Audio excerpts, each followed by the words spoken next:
How many cares does he give, JP? Not a darn. Not a darn. Not a darn. I've heard that song. Yeah, it's a bop. It's the arrival. I came in the league, went straight for the title. He's got it! Jeremiah Smith! The Michigan Wolverines shocked the college football world. You know, some people gotta learn how to lose, man. And after all that, it's Ohio State together at the mountaintop. There's nothing quite like the game. Michigan versus Ohio State. This is The Rivalry.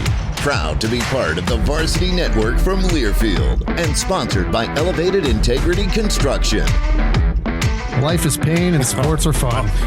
I love it all. Man, I have not had to do one of these. It's nice to be on the other side. In 6 years.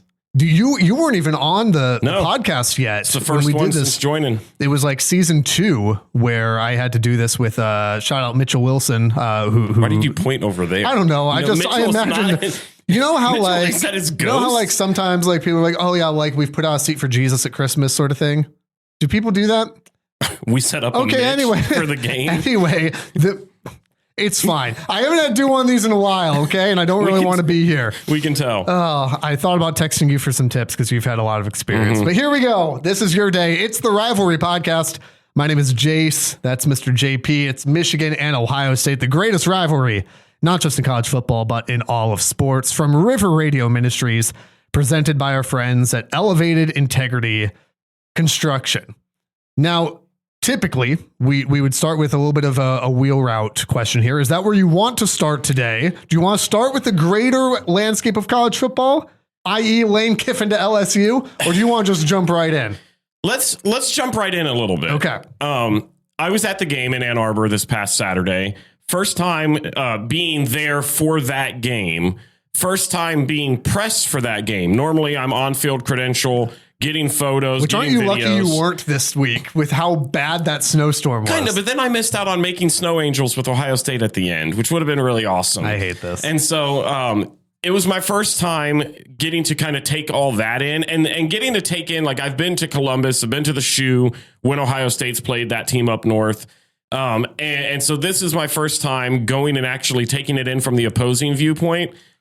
And it was awesome. Yeah. I mean, the result, obviously the cherry on top, but I mean, just the whole experience. It was exactly what you would want as a football fan. The teams hate each other and let each other know it. Where I parked was like a good 1.5 mile walk to the stadium. So you're walking by all the tailgates. You're walking with a mixture of Buckeyes, a mixture of Michigan fans, all jabbing at each other, and just the energy was there the second I parked my car. Yeah.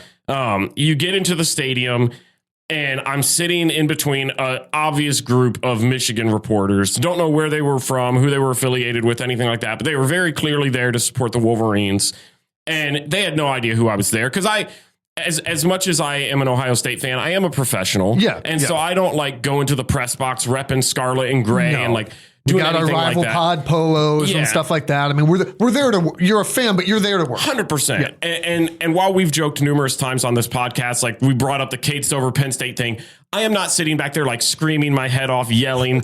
I might like fist bump or something off on quietly under the table. Like I'll talk under my breath. I'll do stuff like that. But watching them try to like talk at the beginning and leading up to the game about Michigan to me, not knowing who I root for, and then slowly seeing that just go away throughout the game was just, so sweet. But being able to take that game in with the weather conditions, what they were, where it's kind of a light snow throughout the game, towards the end started really coming down a little bit. The level of play, I still thought, as lopsided as the final score ended up being, what felt like a gritty match for the most part. It was just awesome. I mean, the outcome, obviously, the cherry on top. What was funny, and we talked about this a little bit before, was driving home. Normally, I mean, you and I have rode up to the big house together. It's about it's 3 hours from Columbus proper, which is where our studio is. Yeah, it takes me about like a little over 2 hours from my house. Took me about 4.5 hours to get home. It's because the weather was not just so even because crazy. of traffic. I was out of stadium traffic probably a half hour and back on the highway going like steady pace the whole nine. Which is, by the way, is insane because miracle. again, small college town is not really built for 111,000 people. and It's it crazy. was a huge crowd, obviously. Yeah. But yeah, taking that in, getting home at 9:30 at night. I left my house at 7 in the morning. Was just crazy. Wouldn't have traded it for anything, though. When I was stuck in the snowstorm, maybe would have said some other things. But yeah, there was a guy, on the sidewalk. He was playing a bagpipe, and he was for Ohio State. Have you seen that video? Awesome. So that's cool. great. That's we great, can't recite what song he was saying, but it was about how much he does not care about the state of Michigan.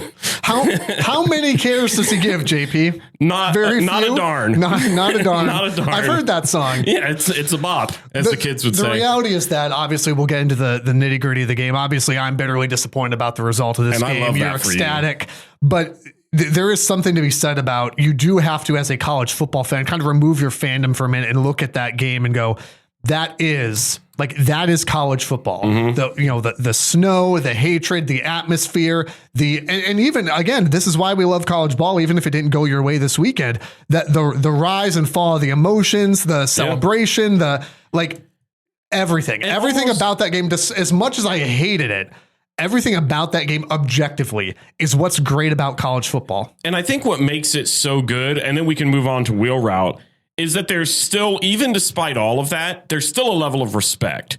Nothing. I think so. Yeah, it's healthy. Yeah. It's not a bow down to you, I respect you kind of a thing. It's you are who you are. We are who we are. We don't like you, and that's fine. Yeah.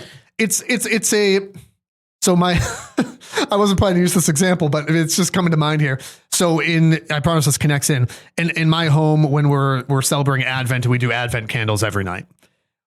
Last night, we recorded Monday morning, so last night was first Sunday of Advent, so we light the Advent candle, and my 6-year-old starts reaching his finger out to touch it. I'm like, my guy, this is real. Like, we've got the little flameless candle. I'm like, this is fire. Don't touch. You don't have to be afraid. You have to respect it. You have to. It has its place. You respect it. It can burn you. You don't have to be afraid of it, but you can respect it. That's what this rivalry is at its best. It's heated. See, more fire analogies. There you go. But you respect it. There's deep hatred, but you respect it, right? And you even look back at the 10-year war in Woody and Bo. Why was that so contentious? Well, it's not because Woody and Bo necessarily hated each other. They were actually fairly close, but they stoked the fire of that rivalry so much, and the fans hate each other. I do think that in a healthy way, there is, at its best, there is still that respect there. It's why we can be good friends and absolutely hate each other's guts and not text each other all Saturday. 100%. Anyway, it's good. We'll get into the game there, but first we want to jump into wheel route here, presented by our friends at the Ohio Sinus Institute, and talk about the most bizarre the bombshell that is coaching Lane experience, the wild world of Lane Kiffin. Yeah, I feel like because we even coming off the game, we have to talk about this. Well, and it wasn't even like this was a surprising move. I think every single person already knew that this was a done deal, but there's just so much to it that I have questions on. And one thing that I actually really, really love, that I don't feel like a lot of people would have done it this way, but obviously reports have come out, Lane Kiffin going to be the head coach at LSU. That broke yesterday. I forget what time. It was sometime in the morning. Lane Kiffin tweeted out his whole response. In that, he said that he requested to be able to finish out the year at Ole Miss. They are currently, and probably they're going to make the playoffs. They're 11-1, their best season in a really long time, if ever. A historic season for them. A lot of high expectations. And the athletic director said, nah, you're done. Which is absolutely correct. Facts. 100%. Why would you let him hang around and poach coaching staff and tamper with players? 100%. Even if it's not tampering. It'd be like Sherrone Moore going to Michigan State, which congrats to them for firing Jonathan Smith after one Big Ten win in his career. It'd be like Sherrone Moore going to Michigan State and Ward Manuel goes, well, you could coach in the bowl game. Are you kidding me? Yeah. You're going to let that man around Bryce Underwood and try and get him to, it's a nonsensical ask by Lane Kiffin, but nothing about Lane Kiffin makes sense. No, I don't understand the timing of really a lot of this, because there's still so much for that team to play for. I don't know why there was such a rush to get the ink dried on this yet. It felt like if Lane agreed to go to LSU knew that he was going to go. He verbally commits, whatever, and then says, but my thing is I've got to be able to stay through the end of this year. As shady as it is, Ole Miss doesn't have to know a single ounce of that. And I think Ole Miss is why the ink had to dry on this fast, because they demanded an answer. And I think if it were up to Lane, he would have played his cards, and even this whole, well, I've got to just make a hard decision. I've got to pray about it. I've got to think about it. I'm like, no, what you're doing is you're trying to poach coaching staff right now and trying to drag this thing out. I don't believe that he hadn't made up his mind for a second. Sure. No, no way. Like I did initially, and then hearing that, well, he's trying to kind of like poach coaches. I'm like, no, he's absolutely knew what he was going to do.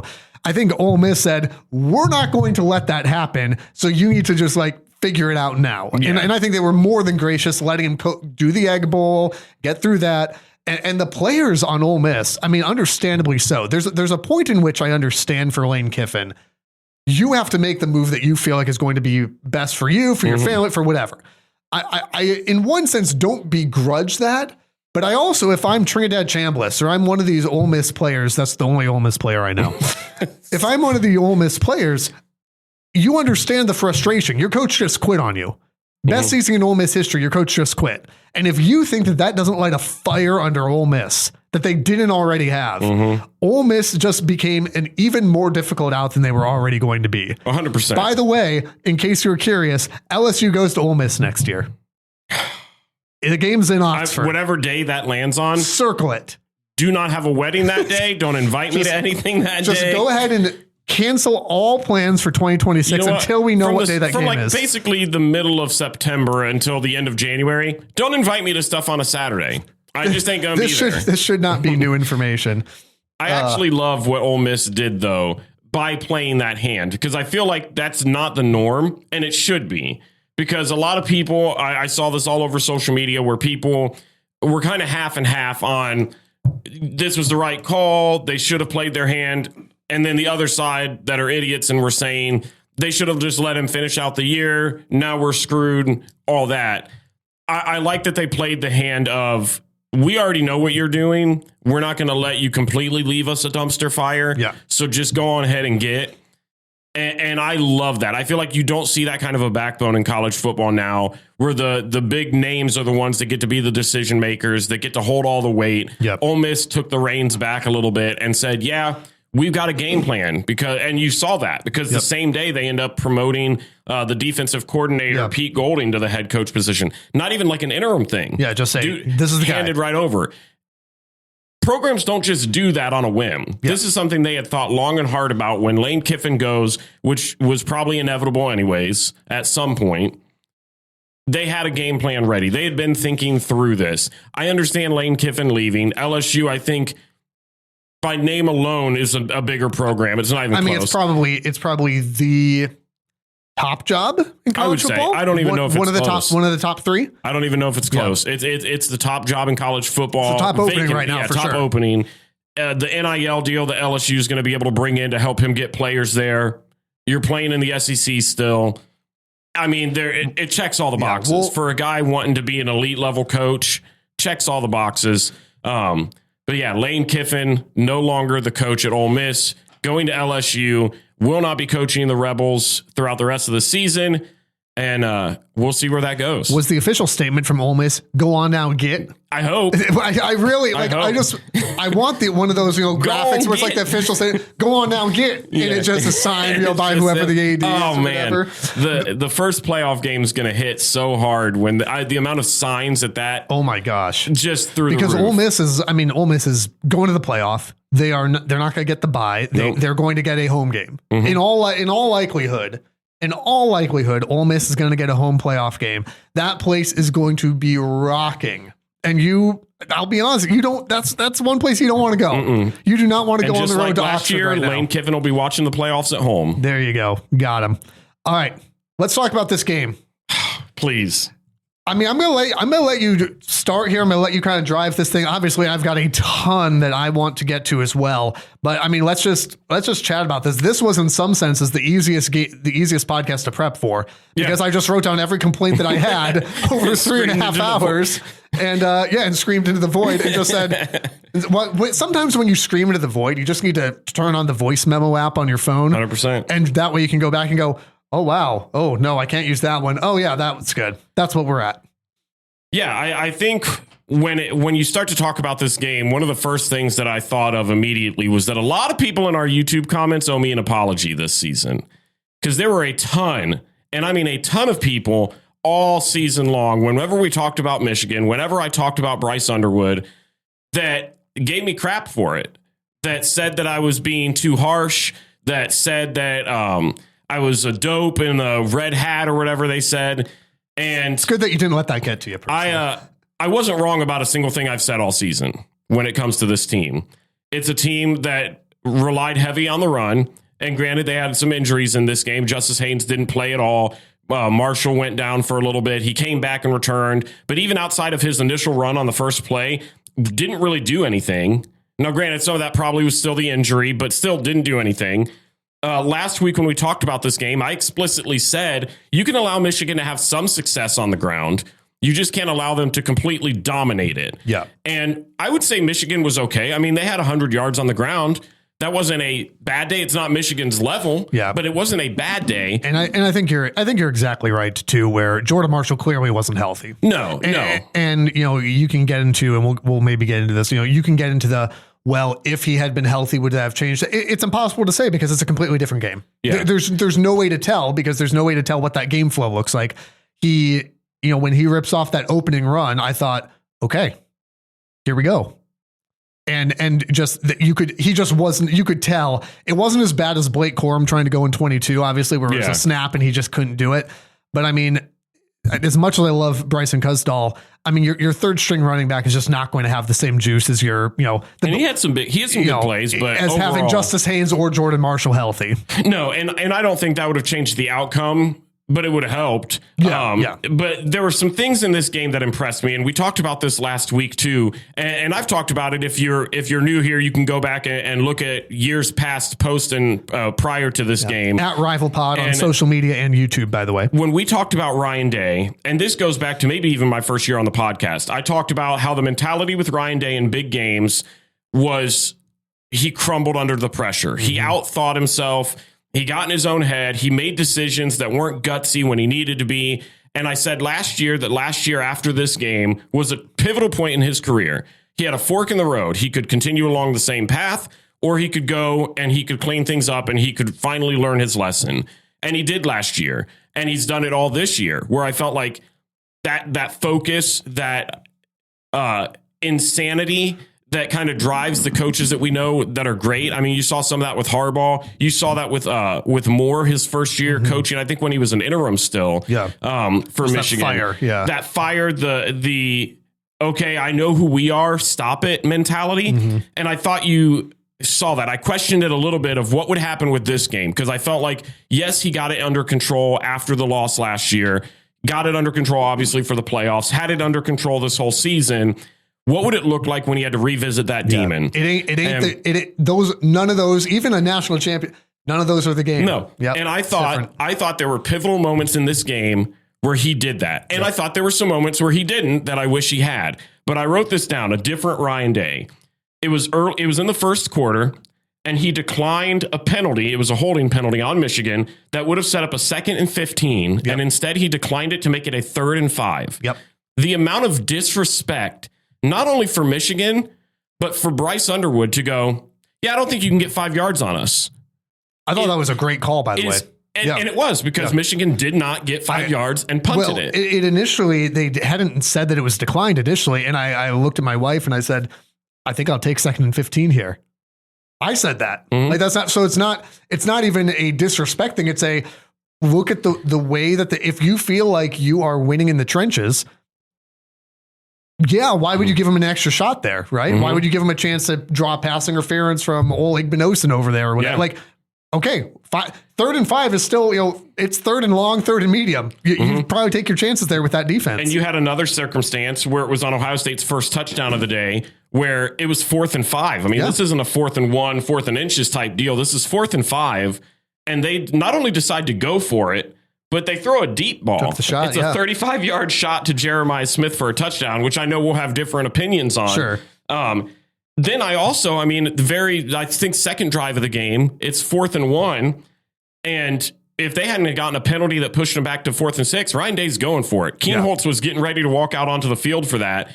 Those are decisions that in years past, Ryan Day would have taken the 2nd and 15. Ryan Day would have kicked a field goal on 4th and 5 to make it 9-6. Ryan Day would have still kicked a field goal on 4th and 1 from the 1. He would have played so conservative in a game where conservativeness doesn't win you the game. I will say on the 4th and 5, I think they were out of field goal range for fielding.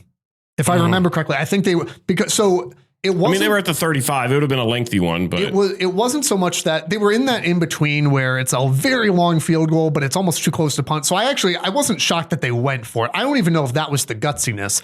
I think the gutsiness was the play for call. Sure, and it was reminiscent of the play against Notre Dame where they took the shot to Jeremiah down deep. It was based. I don't know if it was the same play or not. Right, this isn't an X's and O's podcast, but it was that same mentality. That I think was the gutsy part of that more so than the going for it. And yeah, I mean, the whole narrative last year was, why don't you utilize your stars? Well, go to your guys. And he showed a lot of growth in that way. I can say objectively by saying, I trust my guy with good reason, because he's the best wide receiver in the country. And one of the most accurate passer in the game right now. That play call makes total sense. There were some key things that I wanted to bring up from both sides of stuff. And then I'd love to hear your thoughts on this as well. Yeah. We talked about it last week of having that back-to-back UCLA and Rutgers game as being really beneficial to Bo Jackson to get that confidence going. And I thought it showed. He had 166 total yards, $117 on the ground, 5.3 yards per carry, almost 50 yards receiving. A difference maker. I tweeted it out during the game that this game always brings somebody's name to rise. Bo Jackson was that guy. Yeah. There were a lot of people, and I saw a lot of Michigan fans that were watching this going, who is 25? Yeah, because understandably, they're not obsessed the way that we are. Yeah, you and I watch it, so us knowing players from the opposing teams, whatever. But a lot of people surprised at who Bo Jackson was, and they sure found out. Julian Sain, I thought his composure in this game was phenomenal. After he threw that first interception, which I thought was just an awful read. I don't understand what he saw. A bad throw, one of his rare bad throws of the season.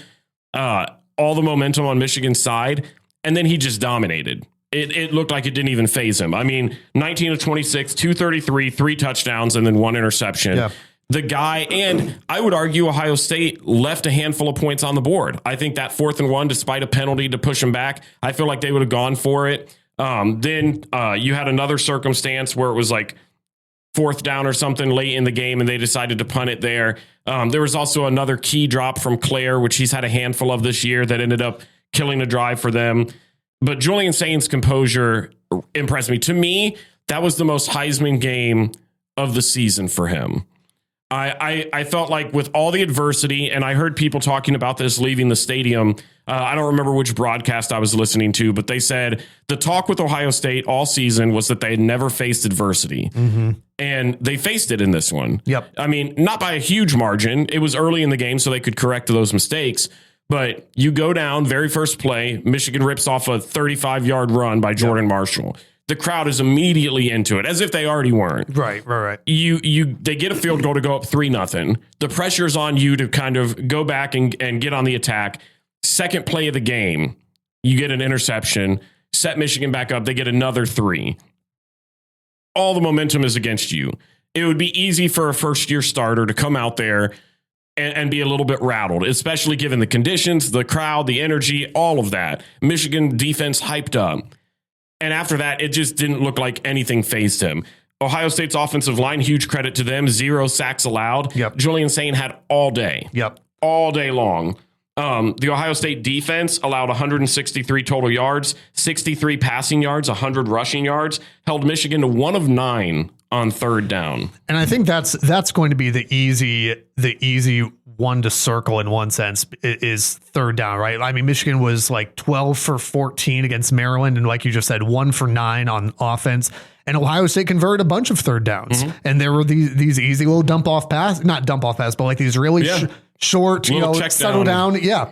And that burned Michigan time and time again. Michigan had multiple opportunities to get Ohio State off the field and really just couldn't do much with it. Geez. I mean, on the Michigan side, I'm I don't even know where to start here. I guess I'll even start on the defense while we're talking about that. I mean, I didn't think overall, stats are stats, as we like to say around here. Stats are stats. I didn't think overall that the secondary for Michigan played poorly. They gave up 2 chunk plays, right? They gave up the Jeremiah Smith and the Carnell Tate. I didn't think that overall. I thought they did a decent job at keeping things in front of them. I thought they limited the chunk plays overall. What killed Michigan in this game was, you already alluded to it, there was no pressure on Sayin. And I think that's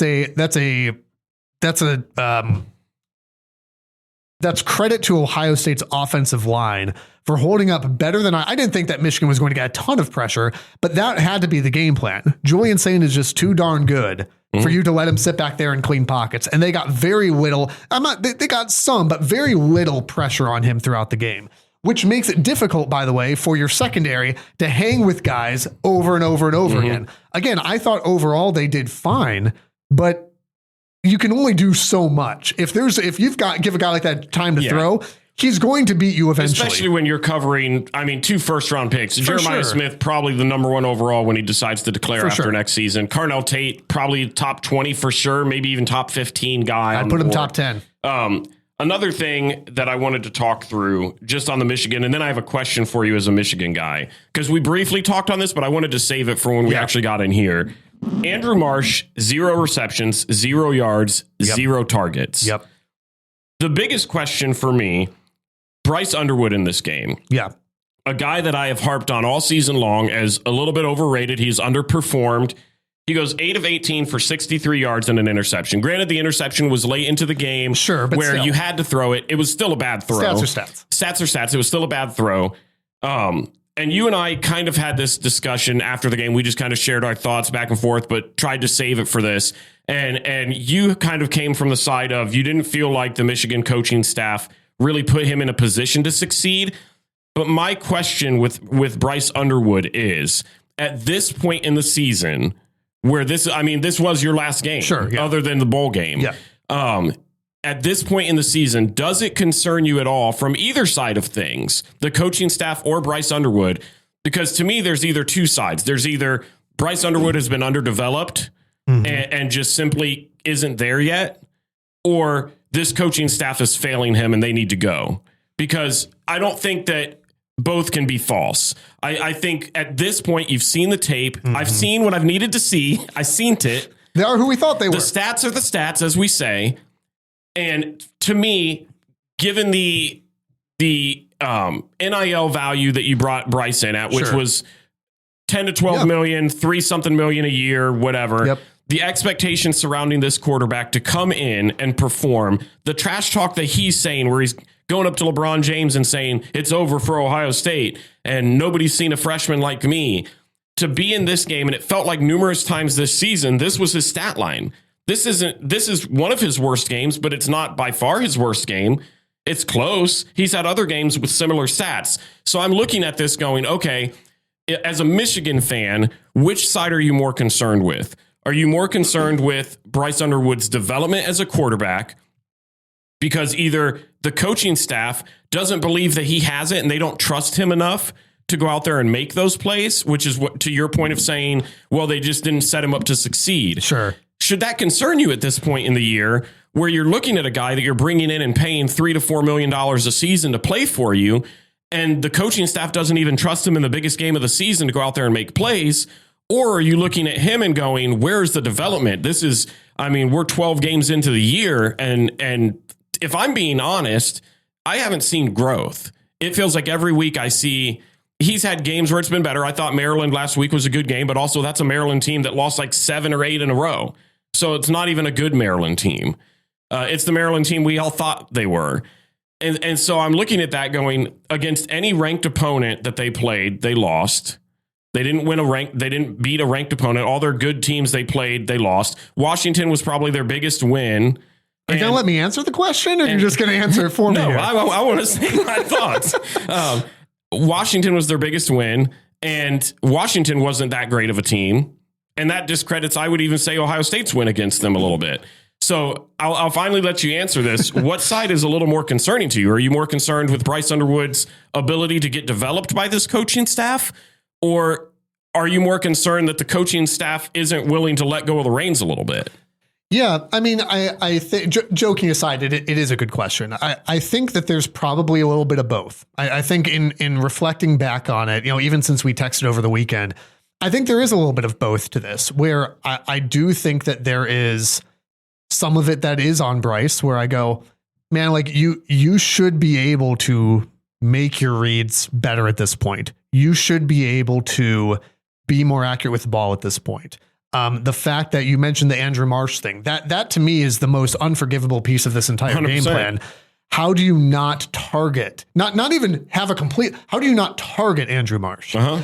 And so I would say, my guy, you've got to be able to stay in the pocket better. You shouldn't be this skittish at this point. So I do think that there is a healthy amount of responsibility that Bryce Underwood has. I think at the same time, there is a healthy amount where some of it is game plan. You mentioned in every, ranked game that they've played this year, it's felt like the same story over and over again. Now I'll give a little bit of grace in the sense of 2 of those 3 games. Look at who they played. You played number 1 Ohio State undefeated, and you played, at least currently, this is Monday morning, number 8 Oklahoma on the road. Those are 2 incredibly talented teams. Mm-hmm. So I do think you have to take that with a grain of salt, but I also did feel, and I'm glad you mentioned like, hey, this feels like some similar game plan, is I did feel like this was the Oklahoma game plan, which was offensively the worst game plan of the year. Defensively, that would have been USC. But I think offensively, you saw the same kind of handcuffing of Bryce, the fear of we can't let him make a mistake that costs us the game, which is true, but you can be so conservative that you cost yourself a game. Now, there were about 5 different things that happened in this game for Michigan. You can't say any one of them cost them the game. It's this amalgamation of things. But at halftime, Bryce had thrown 5 passes.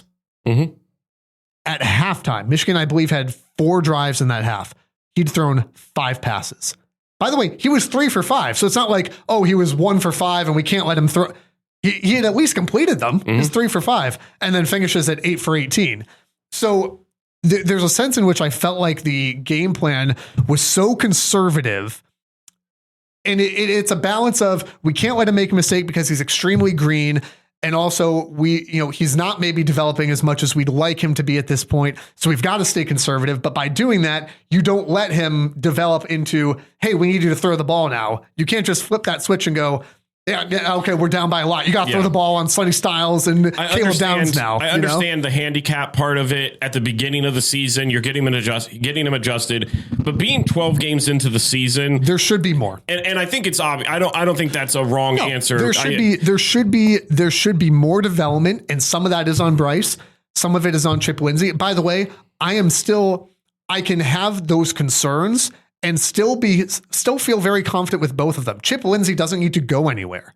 I would like to see a better game, for next season. Let's assume he's still the offensive coordinator, because it would make no sense to get rid of him, because most of the year he has rolled out a very good game plan. I've been very pleased with that. In those big moments, I have not liked the conservative nature, but I understand it. On the flip side, I also don't have long-term concerns about Bryce Underwood. That jump from year 1 to year 2 will tell you a lot. And that is probably where the most significant growth for a quarterback is going to come from, is that year. Again, it's not an excuse at this point because you are 12 games in. Sherrone likes to say, hey, they're not freshmen anymore. It's true, but they still are. Mm-hmm. And that jump from, hey, I turned 18 in August and 2.5, 3 months later, I'm starting against Ohio State. Like, that is a real thing. that jump over the offseason to next fall is going to be very telling. I don't have concerns about Bryce. I don't have concerns about Chip in that development.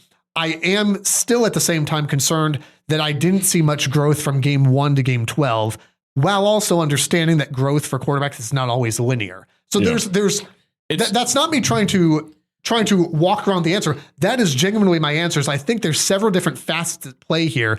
I think anybody that is panicking, if you're a Michigan fan, rival fans are going to, whatever. That's fine. You guys can be panicked about whatever. I had guys. I would simply love to face him for after JJ, 2 more seasons. I don't think where you should. He goes I don't think 18. You should. See, that's the same. This is the same mentality. When people started saying extend Ryan Day after 2024, I came on the podcast and said, "Be careful what you wish for." Mm-hmm. Did I not? I think I came on here and said, I tuned you out. That's fair. I said, be very, very careful what you wish for, because this was the same thing when it was extend Jim Harbaugh and we saw what happened. Extend Ryan Day. Saw it happen. Don't say, hey, I'd just love to face Bryce Underwood for 2 more years. I've said this on the podcast, so I say that joking because on this podcast, I've even said, like, he will be fine. He's going to be fine. I've said that numerous times. Yeah. But I would stand on the hill that I've been right this whole season about him. He has been a non-factor. I think you have been more...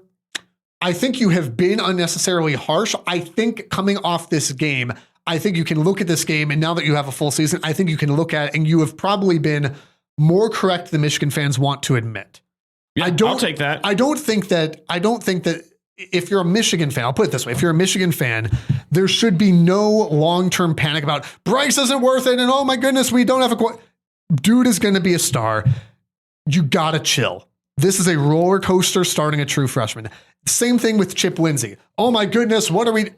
Look at the whole body of work. This guy knows what he's doing. Now, on the other side, let's talk about the Michigan defense real quick. Wink Martindale can go. You're done? Oh my goodness, dude, I've been done since last year. I said that Wink bought himself more time with the wins last year.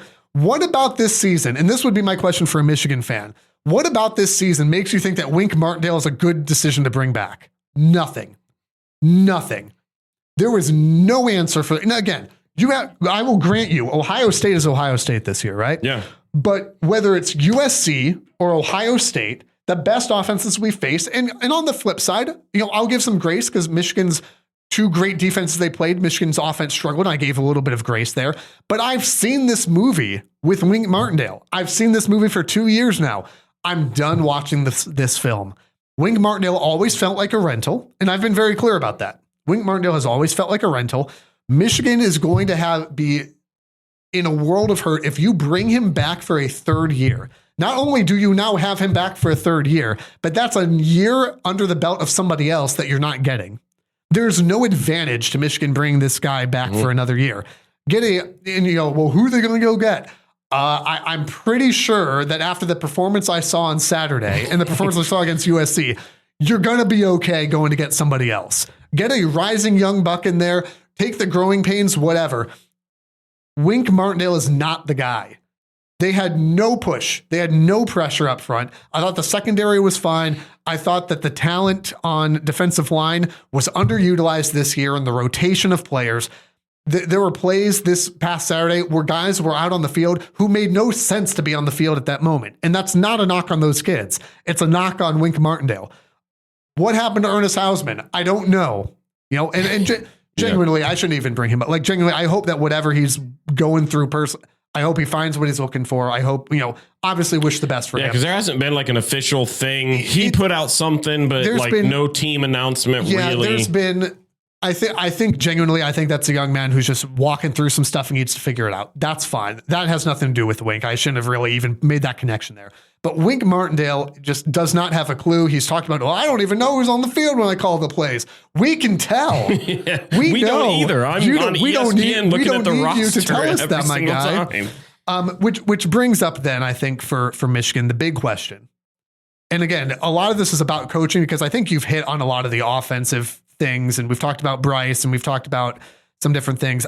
I think the big question people have been wanting to know is, where do you stand with Sherrone? I think that's a big question. Yeah. I think every fan's got to answer that for themselves. Obviously, the message boards are ablaze after a loss. Everybody wants everybody fired. I thought that, and I'll shout him out because I love the blog. MGO blog. Alex Drain wrote a phenomenal recap of the game, and he had a fantastic put words to my feelings closing paragraph this week, where he basically said, and this is a slightly ad-libbed quote from him.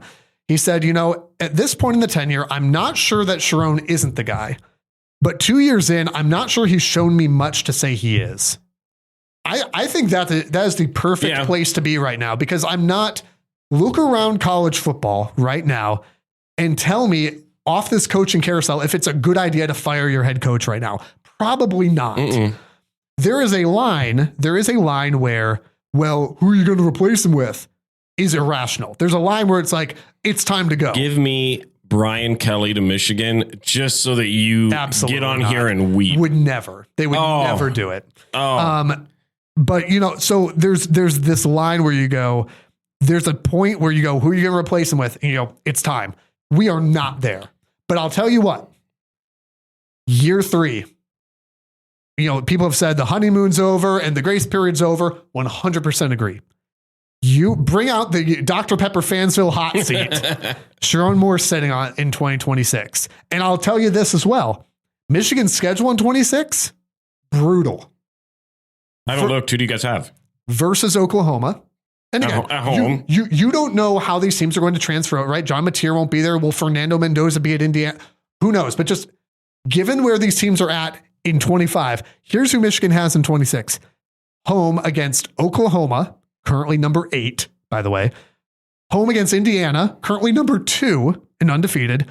At Oregon, currently number 6, I think. And at Ohio State, currently number 1. By the way, Iowa and Penn State are in there too. That is a brutal schedule. It doesn't matter. Figure it out. Because 26 with Bryce Underwood and Andrew Marsh and Jordan Marshall, maybe Justice Haynes. Justice Haynes. The guys that you're bringing in, Jamar Browder, fantastic wide receivers still on that team. You better figure it out, because I'll tell you what, we don't have the stomach for it. You went 7-5 last year under extenuating circumstances. You went 9-3 this year. I think people would look at 9-3 and say, yeah, that's what I predicted. With one of the youngest teams. 6 starting freshmen, 3 on the offensive line. The offensive line is going to get better. I predicted 9-3. I thought we'd beat Ohio State this year, but I predicted 9-3.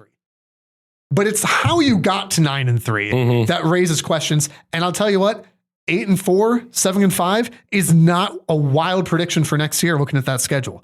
But it can't be if you want to retain your job. 100%. So I'm not out on Sherrone. I'm not out on Chip. But Sherrone's got a year. He's got 1 year. Wink can be left on the tarmac somewhere. I think that's very fair. Well, let's talk. We'll get to Indiana because only one team's got a game next week between ours. It's fine. A big Hoosier fan. Always been a big Hoosier fan. Been a big Hoosier fan. But maybe, just maybe, you feel like Pat Fitzgerald and Michigan State. Yeah, I said it. Pat Fitzgerald and Michigan State. You're trying to build like a champion, but you might not know how to execute it. Aaron and the team at Elevated Integrity Construction have a winning pedigree and a team of All-Americans. A juggernaut of the industry, they've built a dynasty with championship builders. If you have a home, church, or business build, go with the folks with integrity in their name at elevatedintegrity.com. Did you like the Pat Fitzgerald reference for this? I did. That's fresh. Hot off the press. I respect that. I don't even think they've officially hired him yet. But they're going to, because it's Michigan State. And they don't know how to build a winning program. Shout out Jonathan Smith on being fired with 1 Big Ten win. Good job, buddy. The Rivalry is a proud member of the Varsity Network, powered by Learfield, the must-have app if you call yourself a college football fan, which hopefully you do. Live broadcasts, on-demand podcasts just like this one. Free to download. Find the Varsity Network in the App Store, and be sure to search for the Rivalry Podcast. By the way, we mentioned them earlier, the Ohio Sinus Institute, because you deserve better sinus care. Get relief from some of the most experienced sinus specialists in Central Ohio, like Dr. Boris Karanfilov. Surgeon-led, personalized care with over 20 years of experience, minimally invasive, in-office treatments, on-site CT imaging, so you can get better answers at the Ohio Sinus Institute. Once again, also proud to partner with our friends at Homage this year. You'll find the link in the podcast description below on YouTube or wherever you're listening right now at Rival Pod. Since 2007, Homage has been helping fans pay homage to the people, places, teams, and moments that matter most to them. Whether you're an Ohio or Michigan fan, they got stuff for you. Plus, pop culture stuff, and it's just a ton of fantastic gear there. Quality craftsmanship, elite storytelling, and trademarked legendary comfort. You support the podcast and get yourself something nice when you click the link below. And don't forget to subscribe wherever you're listening to the podcast right now, rate and review, and go to rivalpod.com. You can support the podcast there as well, either by throwing a few dollars our way or by getting your custom Michigan or Ohio State rivalry podcast. Get some of that Christmas shopping done early. Head over to Homage. Go over is it early at this point, or is it you're kind of down to the wire? We're recording this on December 1st, so I'm really just helping you out. So That's make fair. sure when you That's do fair. that, if you want to buy the sports fan in your life something comfortable for them to rep their team, Homage the way to go. I want to, before we go to Indiana, I do want to, there are a couple of pieces from the Michigan game that are kind of miscellaneous that I feel like people do want to be like, hey, why didn't you talk about this? That I want to make sure we talk about. Two things. During the game and then after the game. Oh, yeah. I already know what you're going to bring up. I can't believe we didn't talk about this. The Jeremiah Smith catch. Yeah. The touchdown. Do you, in your heart of hearts, believe that that was a touchback? No. Okay. No. Because I do. No. Well, 100%. of course. Why don't you think it's a touchback? I believe strongly he had possession when it initially crossed the goal line. I don't think he had it past that. I think it fumbled a little bit, but I don't think he lost it when he initially gets over the line. You think he has it when he hits the line and then drops it? Yes. I think he has it when he hits the line, then starts to lose it. I don't think he ever really lost possession. And the second, by rule, once you cross that goal line, it's dead. Correct. I mean, you saw that with Roman Wilson. that, and then I was also going to say, was it the Northwestern game where Jordan Marshall leaped over and got punched out and returned? To me, it was the second that he crossed over. It's a dead ball, touchdown Buckeyes. I would agree with you if he has possession. So this was the Roman Wilson touchdown in 23, right? Where was it Denzel Burke, right? Was there ripping it away? Where Burke's got his hands on it, but Wilson clearly has possession of it when he hits the goal line. That's why it's not an interception, because that rule exists. For me, the reason I firmly believe it's a touchback is because he is bobbling the ball. The ball is already moving before he hits the goal line. He hits it. He never regains control and he steps out of bounds. And that's where Joel, where Klatt saying on the broadcast, was it Gene Steratore? Mike Pereira? I think it was Steratore. When Gene Steratore is going, yeah, I think they got that wrong. It's a touchback. That's when when he's disagreeing with the officiating, that's when you know that they screwed it up.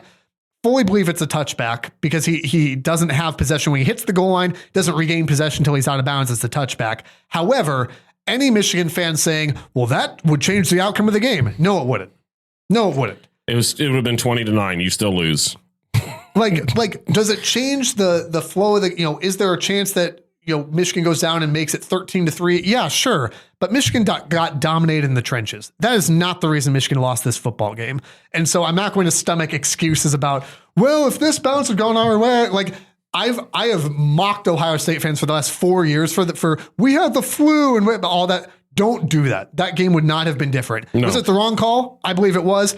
Did not make a difference. And it's the same thing, by the way. Well, if Jordan Marshall and Justice Haynes had been healthy, could that have changed the game? Sure. But that's very different. And also, they weren't healthy, so it doesn't matter. Yeah. If ifs and buts were candy nuts, we'd all have a Merry Christmas, right? You're going to say it. The after the game thing. Yeah, I was going to say, I can't believe we missed that. The after the game thing, I think, is completely overblown by everybody because there's nothing there. I don't. I think it was a perfect example of they can dish it out but can't take it.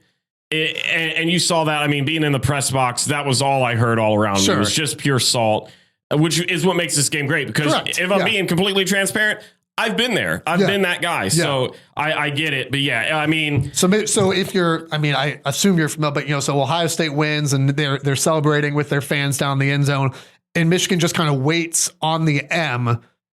They're basically, we're not going to let you plant a flag in our midfield, whatever. Sherrone and Ryan have this kind of awkward exchange where he's like, I'm not going to do that. And Sherrone goes, okay, I gotcha. And it's really awkward. And then Michigan exits the field and Ohio State exits and it's fine. Well, Ryan Day walked up and said, if we don't want a problem, you need to get these guys off the field. We're not going to plant the flag. I promise that. And then Sherrone went, okay, and then walked over and led people off. Which from both coaches, is the right move. Get guys out of there. Respectable. Yeah, sure. It was awkward, but it's a rivalry and it's awkward and Some teams just need to learn how to lose, and Michigan didn't do a great job at it. They can defend the whole alphabet. I don't care if they defend the M. How did Michigan not do a great job of it, though?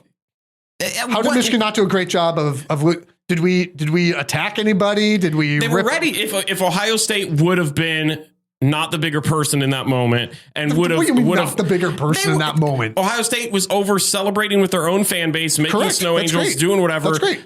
And then nobody even went over. I think maybe two guys, and it was the most notable people that you would expect. Yeah, it was Igbenogson and Jermaine Matthews. With a flag. And Ryan Day said no. And Michigan is staying on the end and say no. It wasn't a flag like what Michigan had where it's got this giant pole. It was like the one that we have back here behind me if you're watching. Where were they headed? They would go wave it. Okay. Two people versus the whole team going to Planet. Correct, which is why that wasn't going to happen. No. Here's what killed me, though. Here's what killed me, because I like the sentiment, but it's just the whole thing is funny to me. When Ryan Day talks about, we're going to win with humility. It's the right message. And by the way, I felt like Ohio State did that on the field. That was good. Again, you won. Go do the Snow Angels. Go do, Brutus making the Ohio thing. Yeah, amazing. I love that. Can we talk about how S tier that was from a mascot? Fantastic. A beautiful thing. That again, I'm the Michigan. If you're new to the podcast, I'm the Michigan guy here. I've got the flag behind me. That was great. That's what the rivalry should be. I didn't tell you what. It was ready to hang in my Columbus neighborhood, and I was like, I don't think we're going to do that. But the win with humility thing is a great message.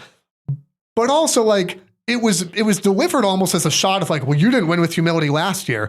And from the sorest losers on the planet last year, I'm not going to listen to a win with humility speech from what happened Ryan Day and Jack Sawyer. I'm not going to listen to that. Ryan Day didn't really say anything last year. The Jack Sawyer for sure. Now, if Jack Sawyer were to say something like that, 100%. But the idea of let's end this game with humility after that nonsense last year, I'm just not going to take it. And then you've got your star receiver saluting the crowd and everyone retweet that's it. The win with humility thing is just trash. I'm not going to stand for it. Yeah. I mean, there's tons of videos from both sides. You had Andrew Marsh walking through the tunnel, bumping into Ohio State, shoulder checking people. And then a tight end coach from Ohio State doing the same thing, which is no, if anybody has eyes and watch that video, Keenan Bailey did not sit there and throw his shoulder in it. No, but again, the bumping stuff the bumping stuff, standing on the M, the script Ohio, cross out the M thing. Those are things that I am cool with. I'm cool with that. Michigan, and by the way, if Michigan had gone to the locker room and Ohio State had gone to plant a flag, you won. So be it. It's that is great for the rivalry. You think that it ain't going to happen next year in Columbus? Guarantee it will. No, Michigan can stand at the 50, guard the whole alphabet, and they can watch Ohio State like they did all game long in the end zone. This is what makes the rivalry great. Let's move on to the game that one of our teams will be playing in. You already made this joke, and I ignored you. The Big Ten championship game, Indiana versus Ohio State. This is the one you've wanted, dog. This is the one you've wanted, and I'm not backing down. I know you are. I've said it. I know, and I'll say it again. If Indiana beats us, I'll give them all the credit in the world. See, I don't believe you. I fully will. You said after the Oregon game, the Oregon game, you're like, I'll give them credit if they beat Oregon. Then they beat Oregon. You're like, well, how good is Oregon? I think that's still fair. My goodness. I hate this podcast. This Indiana team, I'll still say is a good team, but in order for me, they're 12-0. For me to be on the side of this is an elite championship contending team, they've got to beat the boss. By the way, I think that sentiment is fair. You've got to come in and take it from us. And I mean, you can clearly look at Indiana and see they're talented. Yeah. I mean, Mendoza, to me, this is between him and Sayin for the Heisman. Winner gets it. Winner gets it. I mean, that's how it should be. Unless one of them doesn't need to do much and like a Hemby or a Bo Jackson just erupts or whatever and goes off. All other things being equal, winner should get it. Winner should get it, 100%. But you look at this offense, I mean, you've got Roman Hemby. You have Kalen Black, who's another guy. I mean, people really look at Hemby and go, well, that's the RB1. Black's got like 760-something yards. Yeah. This is a dual threat at running back. Even at the wide receiver position, you got Omar Cooper Jr. and Elijah Surratt, both lethal at wide receiver. I mean, this is a talented wide receiver room. If you haven't watched Indiana this year, I mean, Elijah Surratt is going to go top 20. Mm-hmm. Elijah Surratt is a top 20 pick in the draft. I mean, he is that good. Like, it's hard to it's hard to look at anybody and go, well, they're at the level of Jeremiah Smith, because I really do think he's on a planet by himself. For sure. And again, I'm trying to be even in defeat. Like, I'm trying to be objective, and like, if you're a Michigan fan, by the way, like, just give credit to Ohio State. Okay, they dominated you, they beat you straight up. Elijah Surratt. Jeremiah Smith is on a planet by himself. Elijah Surratt is a Carnell Tate level player, right? Mm-hmm. Who's going to go, like you said, top 20, top 15. Omar Cooper is not quite there, but he is also very dangerous. Indiana, like Ohio State, has just had very few weaknesses this year. Mm-hmm. You know, they played a couple tight games that maybe Ohio State didn't play. You know, they had a tight game against Penn State that people are going to point to. Is that a concern? I don't know. I mean, everybody except for Ohio State has had a game where they played tight. They had a tight game at Iowa. Iowa's pretty darn good. Yeah. I mean, look, Iowa we ain't kicking field goals there anymore. Iowa has found an offense, at least for 1 year. You know, and so all that to say, Indiana, like Ohio State, has very, very few holes. Is it perfect? No. Okay, so example, right? Ohio State's corners. I think Indiana has a chance to exploit it. And you can look at the Michigan game and go, how can you say this coming off the game? Look, I still have no concerns about Davison Igbinosun or Jermaine Matthews. And not to go back to the Michigan game, but I don't know if I told you this. My game plan, the second Michigan goes up 6-0 and Ohio State gets, or you get back on the field, I'm going down there and I'm throwing. I mean, my game plan is now I'm targeting Jermaine Matthews and Igbinosun, because you saw, and I tweeted this and got some comments from the president here at the station that thought that I was singling out the defensive backs for Ohio State. Bill, we appreciate you. Yeah, you probably thought it was me tweeting. He probably did, yeah. But nope. you saw it all game long. I mean, Jermaine Matthews a couple of different times getting in trouble, jawing at Michigan players. Yeah. Igbinosun, who we've talked about numerous times for his holding penalties, his pass interferences. I mean, all over the place. Yeah. And the second that momentum was on your side, you knew you had talented guys in McCauley and Marsh. I wish we had taken, obviously with Marsh, especially, I wish we had taken shots, because I said last podcast, and, you know, I in one sense, I kind of have to eat it, but in another sense, I don't know if I do. I said one-on-one, I'll take Marsh over Igbinosun 8 out of 10 times. The problem is we didn't really get to see it. Now, you could say that's because Igbinosun covered him so well. Possible. I don't buy that. Not the whole game. I buy that it's probably more a Caleb Downs / Bryce Underwood thing, but it will be very interesting to me to see Omar Cooper and Elijah Surratt against these cornerbacks, because I do think that's a weakness. On the other side, you know, you're curious to see how Indiana holds up against this Ohio State offense. They've had a very good run defense. They ain't seen Carnell Tate yet. They ain't seen Jeremiah Smith yet. What does that look like? So, I mean, and you've got these two great quarterbacks. So yeah, the running game for both these teams, you know, maybe the X factor. These are just good teams. Mm-hmm. I mean, let's be real. It's not crazy to say that this isn't the last time they meet. No, it's not crazy to say that. No, I think there's some key things to this game as well. We haven't even hit on, like, this was an Indiana team that came in really high last season to Columbus, had no loss on the schedule at the time. Signetti talked a lot of trash leading up to it. I mean, that's just kind of who he is as a guy. Sure. But he goes in and Ohio State humbles him a little bit. And you're crazy if you don't think that taste is still in their mouth. I mean, this is a team that feels like they still low-key need to earn some respect, especially from Ohio State. And they know they've got to go out there, and to really be taken seriously, they've got to get this game. And Ohio State has been focused all year, but there's a part of me that worries, okay, they saw this team last year. Granted, it's different, but they saw this team do the same thing and walk in and play them undefeated, and they humbled them. Yeah. And part of me hopes that they come out just as focused as they did against Michigan, against all these other teams, because then I feel very confident. But there's a part of me that thinks they might slowly overlook them a little bit because of what they experienced last year. I don't even know that it's an overlooking thing, because I will give Ryan Day actually a ton of credit where, you know, I questioned this whole, like, you know, what they've been calling, you know, the evil Ryan Day, like, well, he's relaxed and he's focused and it's one game at a time. I go, well, yeah, when you play UCLA, but what's it look like against Michigan? And he came in like cool and confident, and I'm going, let's see what happens. And to his credit, he remained very focused, And you mentioned this too, and I'll give him a lot of credit. He remained very focused, and I don't think it's crazy to say, and many others have said it. I'll agree. Now that he's got this monkey off his back, I mean, he's solidified himself as probably one of the top 2 coaches in college football right now. I wasn't willing to give him that till he got the job done. He got the job done. And now, so I don't think that it's overlooking, but I do think from a player's perspective, I don't think it's an overlook, but when you come off the emotion of a win like that, it will be a test to see how focused can you be, how geared up can you be to come off that win at Michigan. You finally got the ape off your back, and now you got to turn on and play football 6 days later. I don't think it's an overlook. I think they'll be focused, but I do think that there's an emotional element where you pour so much of yourself into that game. Can you compete afterwards?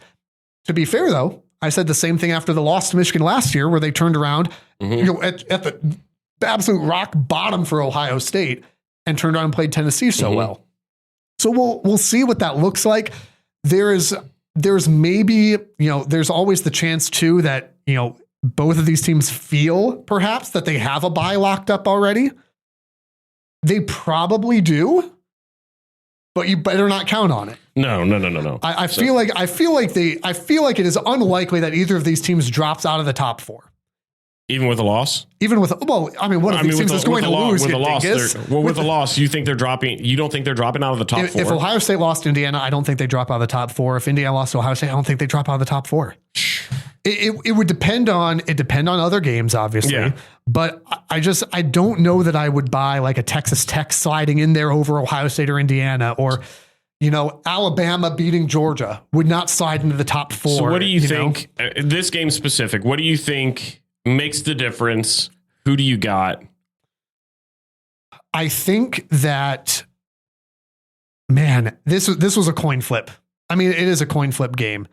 I'm going to take Indiana, but not by much, man. And by the way, I toyed with my original. I'll tell you my original pick. I'll tell you what I went with. My original pick was 34-20 Ohio State. Ooh.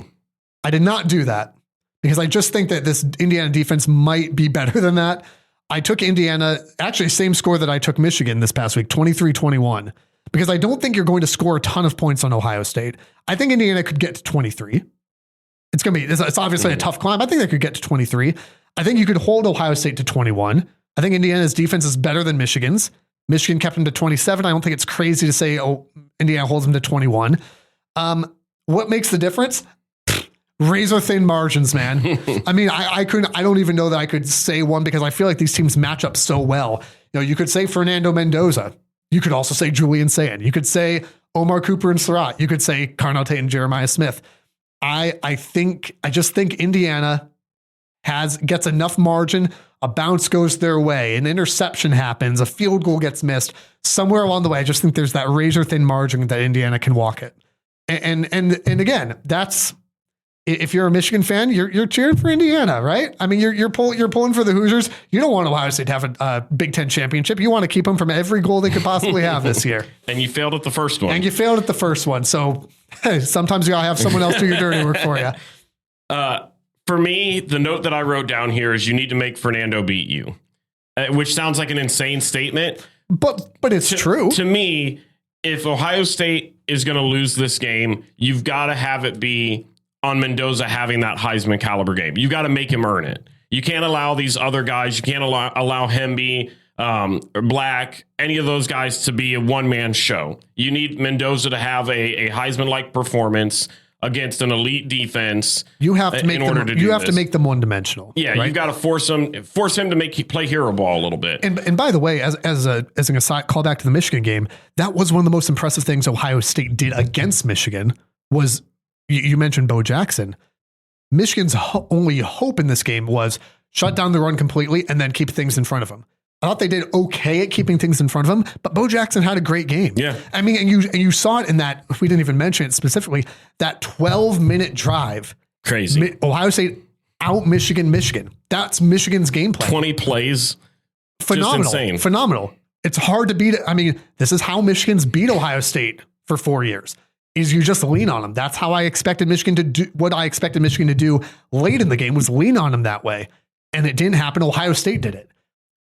If you're Indiana, you are going to have to, either way, you can't let Bo Jackson and Roman Hemby also be a factor in this game. Yeah. If you want a chance to win. If you got two-dimensional teams, good night. Yeah. Julian Saint's going to have to outperform Mendoza. Bo Jackson, again, is going to have to step up and have another big game. I think he will. The one thing that we didn't really harp on that much for Ohio State against Michigan was, and we've said it throughout the season, was the red zone effectiveness. Sure. This is a game just like last game. I mean, you can't walk out of the red zone being deep in the territory and walk away with 3. Yeah. You got to get 6. There were 2 times against Michigan. One, Ohio State was at the 1 yard line. Then it ended up being 4th and 6. Another one, they were in at 1st and 11 or 1st and 10 from the 11 and failed to convert, had to kick a field goal. Those can't happen to win this game. If you get that deep, if you're 15 yards in, you got to walk away with points every single. You got to get 6 every single time. And that's the and again, that kind of goes back. That's a good analysis of the margin that could give Indiana a win here. 100%. Is I had said going into Michigan, I wondered about red zone execution. It ended up not mattering in the long run, but red zone, it's nice when you hit the bombs, right? And you don't have to worry about it. Yeah. But when you get into the red zone, they did struggle there. And so did it matter? No, at the end of the day, but that is a margin of victory or loss that Indiana could walk there. I do think that kind of along the same lines of what you said, this game is going to be close. I obviously have Ohio State winning this, but I don't have it. I don't think that's crazy. Originally, I put this as pretty similar to what you had. I think I even had 34-20. Yeah. But because it feels like it could get there. Yeah. I felt like as much crap as I've given Indiana this season, I do feel like they're the toughest team Ohio State's played, and it's not even close. Correct. Yeah. This defense is still elite. This is a really, really good defense. I don't know if I see even a high-powered offense like Ohio State really putting up that many on them. So I toned it down a little. I have it 27-24. Again, those are all within the realm of possibility. I don't think Indiana's blowing them out. I'm not going to say Ohio State couldn't do it. I think, and maybe this is the craziest thing I've said today, and I've said some stuff. You have said things. And I think we even said this last week. Indiana's either going to win a close one or they're going to get the brakes beat off of them. I agree with that. I agree with that. Ohio State's going to win by 10 plus. Or they're going to lose a heartbreaker. Yeah, I agree. That's just kind of how it feels. And honestly, that's probably my idea for any game Ohio State plays the rest of this year. And it will be fascinating to see, again, as we're recording this Monday, so we don't know where the college football playoff rankings are even at for this week heading into the game. We have a good idea of what it's going to look like because there's not, outside of A&M, there's not a ton of shakeup. It'll be curious to see where they go to. Be curious to see where Texas goes to. But I feel like the loser of this game is still safely getting a bye, but you want that number 1 seed. You want to be able to go to the Rose Bowl. You want to be able to, to do all those things. You want the better path going forward. We'll see what happens here. Maybe you want to be number 5 and play James Madison. I don't know. We'll see what happens. I so badly want Indiana versus James Madison in the playoffs just for the storyline. James Madison would get annihilated into the core of the sun. But would they? Yes. Many questions. No. Which leads us, by the way, to Stupid Genius. We're going to pick the bigger college football championship weekend games. Don't forget that these do start Friday. Please remember that. Stupid Genius Upset Picks of the Week brought to you by our friends at the Ohio Sinus Institute. It's real simple. Have to be a 5.5 point underdog. I am getting crushed by 36 to 6? It's 35.5 to 6.5. So, okay. Does this go into bowl season or does it not? I don't know. It doesn't matter, does it? No, I didn't even pick one because much like Ohio State, I just don't need to do much here and I'll still walk out with a win. So I didn't even pick one. I guess I'll take Troy over James Madison at plus 22.5 just for kicks. It still wouldn't matter. It won't. All right, let's pick these things then. How about North Texas at Tulane on Friday night? This one does matter. And again, this is where not having the CFP rankings yet because it's Monday morning. The winner of this game is likely in the playoff, right? Yeah. And again, it depends on where does North Texas get ranked? Where does Tulane get ranked? Souls. Where does James Madison go?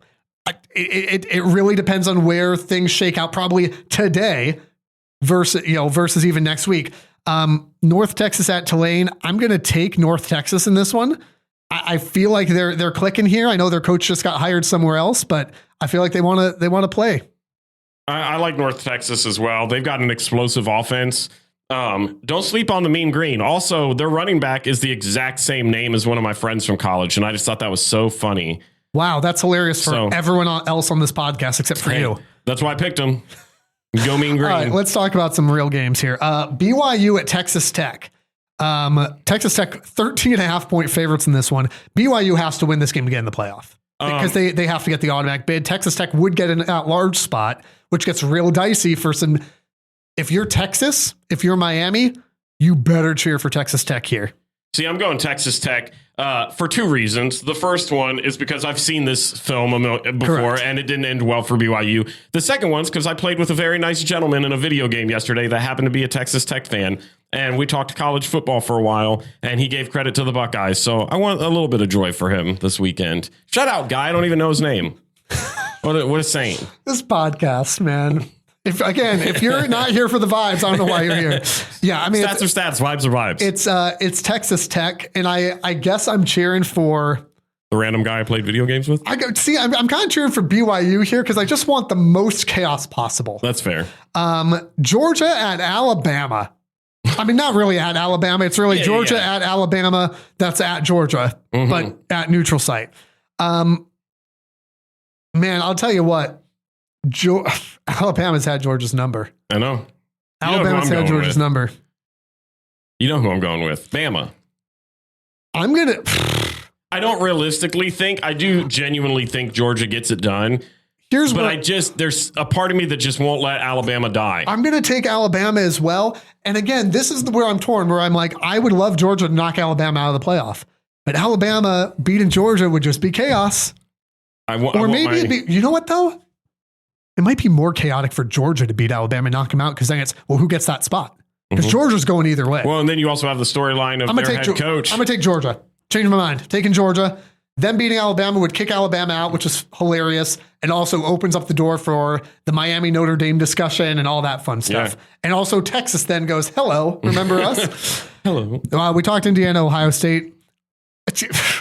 Duke and Virginia. Yeah, baby. Duke, if you're not paying attention to the ACC, understandable. Duke is 7-5. Can we talk for just a split second about how this title game has neither Clemson or Miami in it? Yep. Or SMU for that matter. Or Pitt. It's Virginia. Yeah. And 7-5 Duke, which means